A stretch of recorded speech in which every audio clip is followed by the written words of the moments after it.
आजच्या परिस्थितीमध्ये प्रत्येका घरामध्ये संधिवाताचे आणि त्वचा विकाराचे रुग्ण हमखास आढळतात। जेव्हा यांचा रुग्ण इतिहास घेण्यात येतो तेव्हा खूप साऱ्या कारणांमध्ये हे एक कारण हमखास आढळते, ते म्हणजे सकाळी उठल्या उठल्या गरम पाण्यामध्ये लिंबू पिळून त्याच्यात मध घालून पिण्याची सवय।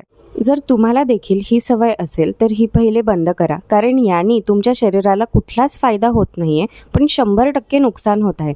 सकाळी सकाळी आपल्या पोटातला जो अग्नी असतो तो एकदम प्रखर असतो आणि त्याला यावेळेस हे लिंबूचं आणि मधाचं पाणी दिले असता रक्ताची दुष्टी होते, अग्नी मंदावतो, त्याच्यामुळे पोट फुगणे, त्वचा विकार होणे आणि पुढे जाऊन संधिवात आणि त्वचा विकार हे सर्वांमध्ये याचं परिवर्तन होत असतं।